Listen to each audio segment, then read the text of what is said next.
So we are diving deep today into, well, the ultimate rabbit hole, really. We're tackling a question that's kind of moved from, fringe philosophy straight into the mainstream discussion. Hmm. Are we living in a video game? We're going to unpack the work of Rizwan Virk.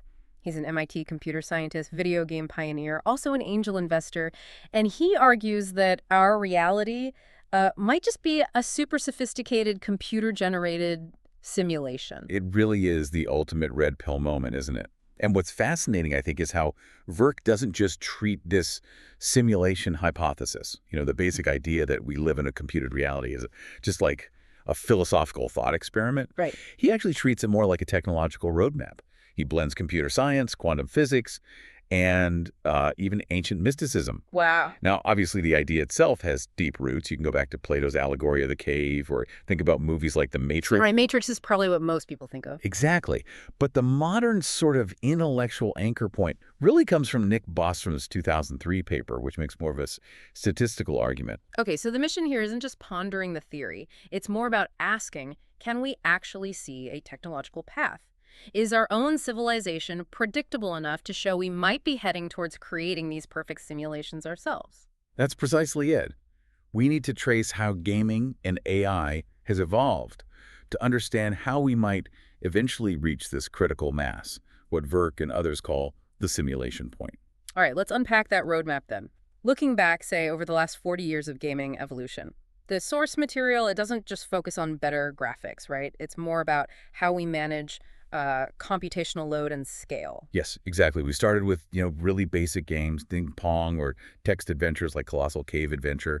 Those established fundamental concepts like game state, player interaction, maybe simple physics engines. Right, stage 0, 1, 2 kind of stuff. Then RPGs like Zelda brought in rendered worlds, more complex stories. And then you hit stage 3, which is where we are now, Right, roughly. right. This is the era of MMORPGs, massively multiplayer online role-playing games. Think World of Warcraft. And the key insight here, the big step, is persistence.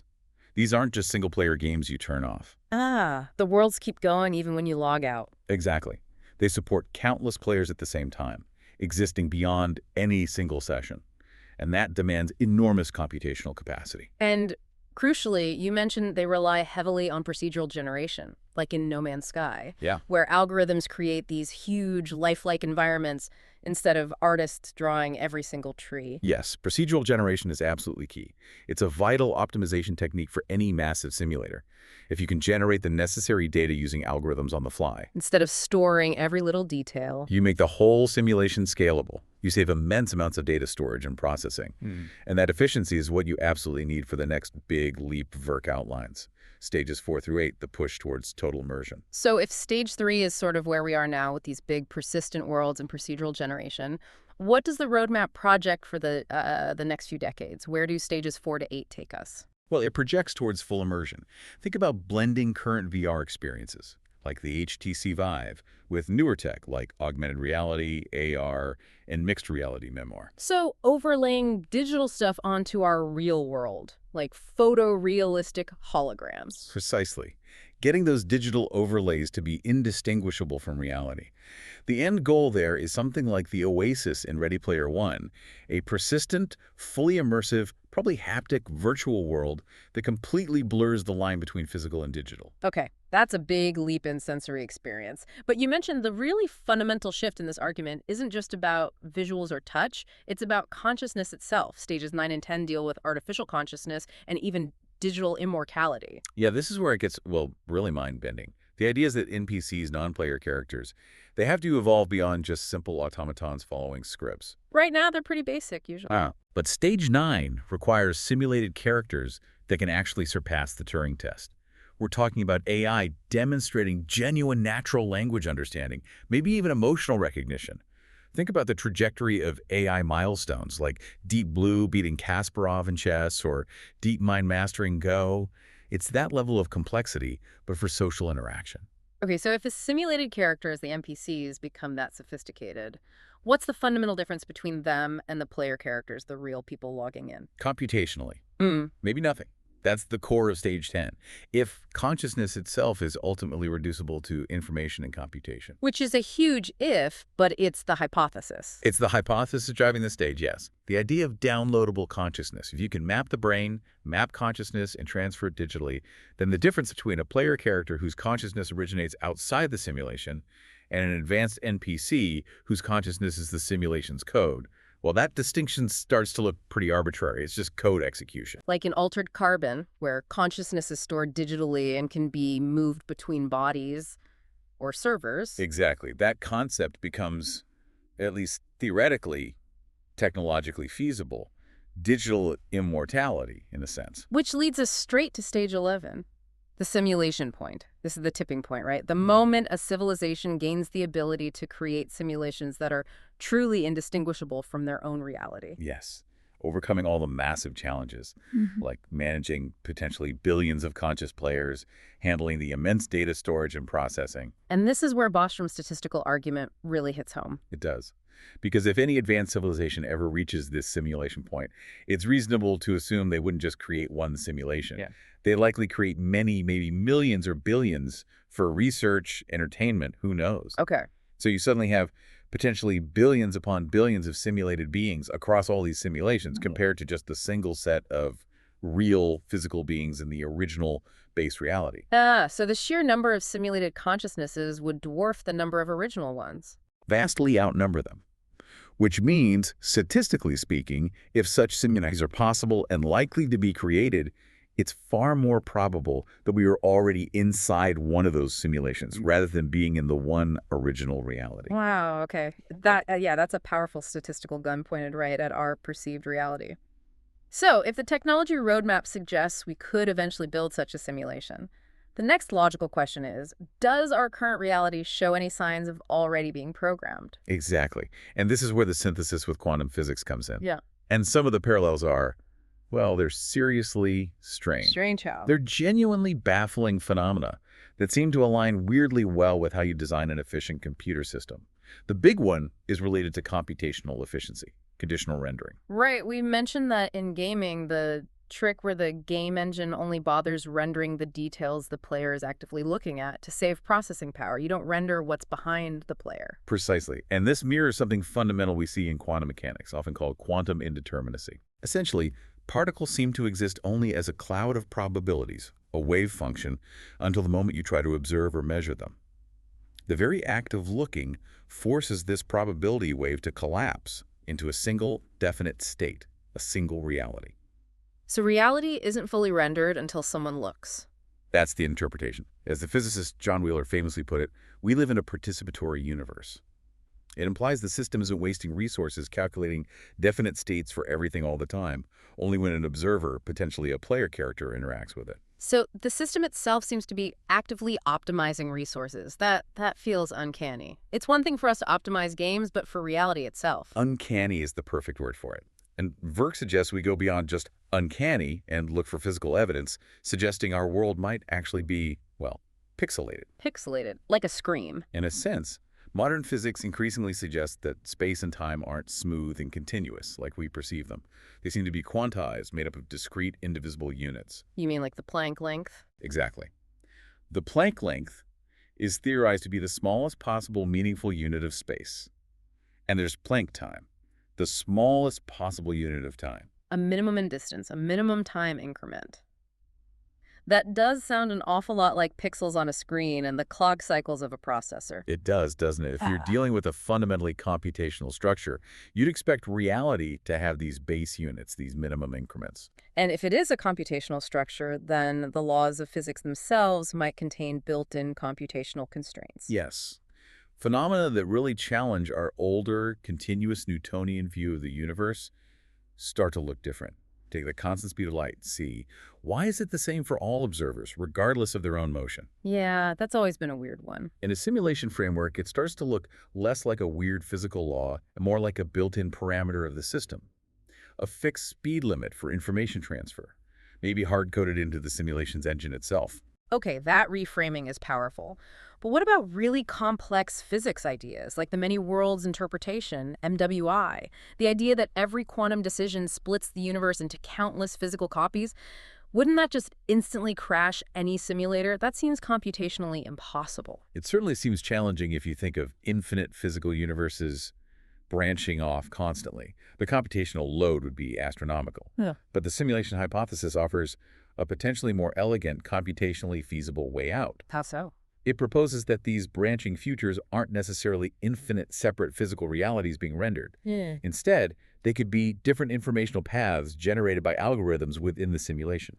So it's tracking potential data sets rather than rendering entire universes. Exactly. It's conceptually much easier for a simulator to manage branching information flows, or probability trees, than to instantiate countless full physical realities. It keeps the computational load manageable. And this perspective might even help frame really weird concepts like retrocausality, like in the delayed choice experiments, where a measurement made now seems to influence what happened to a particle in the past. Yes, that's another mind bender.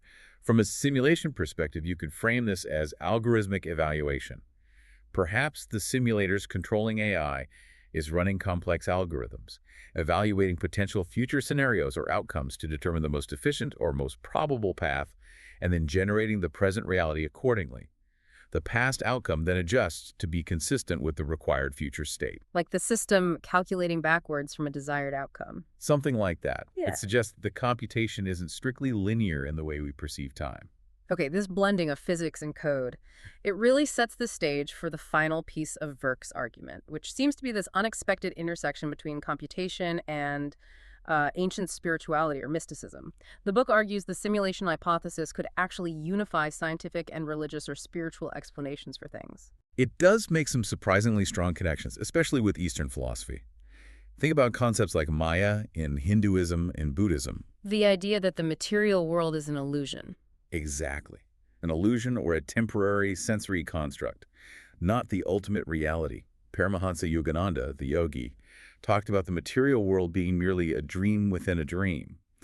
The world we perceive isn't fundamental. It's a high-fidelity rendering, you might say. And concepts like karma and reincarnation, they seem to slot almost perfectly into video game mechanics, don't they? They really do. If you think of each life as, like, playing a new character or starting a new run in a game, Okay. then karma becomes the accumulated consequences of your past actions. It functions almost like a sophisticated quest generation engine.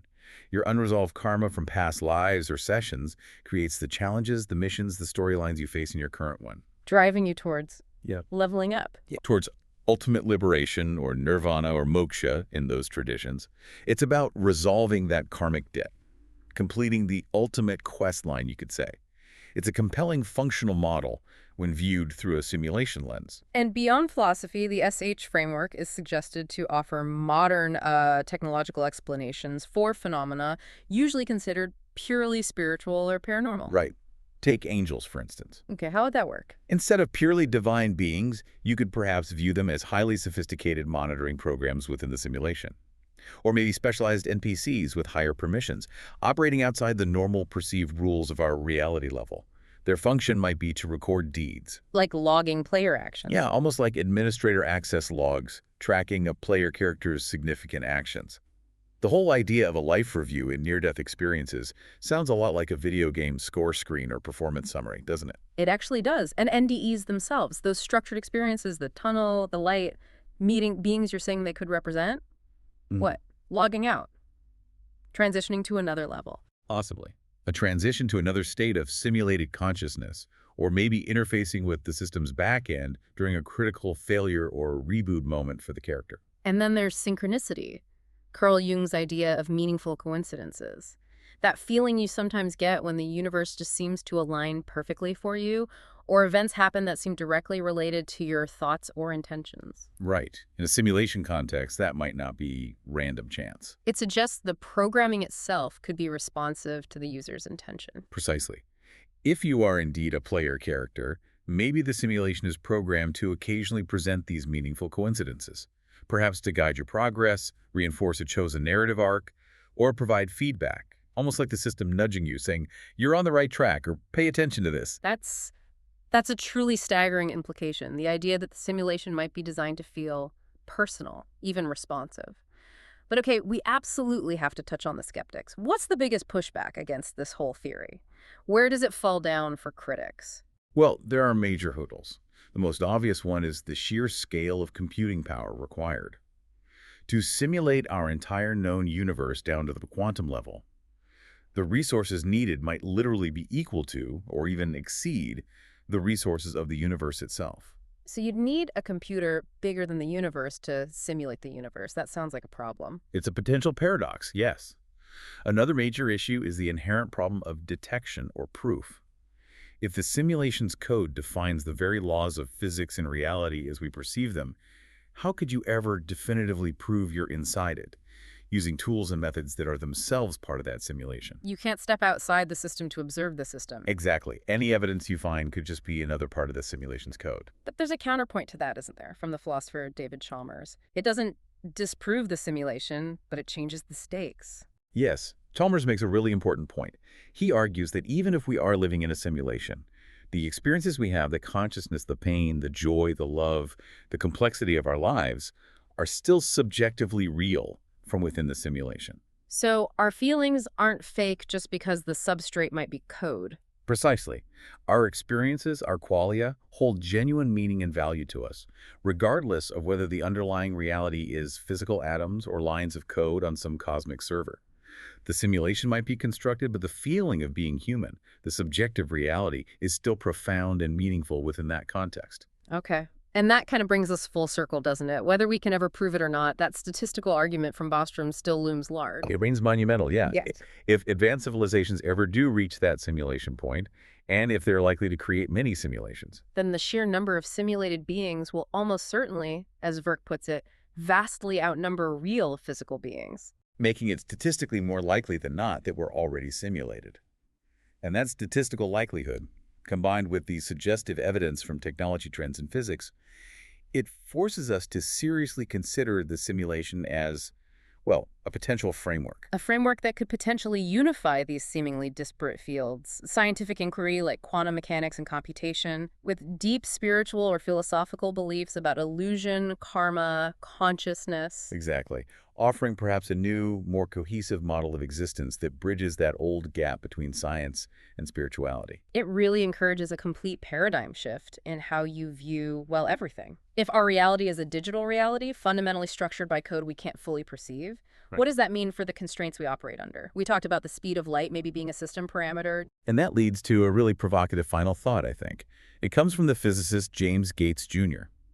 He claimed, quite controversially, to have found the mathematical equivalent of error-checking codes, like the kind used in computer science, to detect and correct errors in data transmission embedded within the fundamental equations of supersymmetry, which describe our physical universe. Wait, error-checking codes? Like the universe is debugging itself. That's the implication.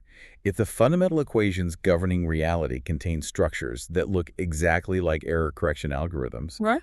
what does that tell us? What other fundamental lines of code are we completely unable to see right now? So it encourages you, the listener, to look at every fundamental law of nature, gravity, thermodynamics, quantum rules, and just ask, is this physics or is this the source code? Something definitely for you to mull over as you navigate your own persistent world.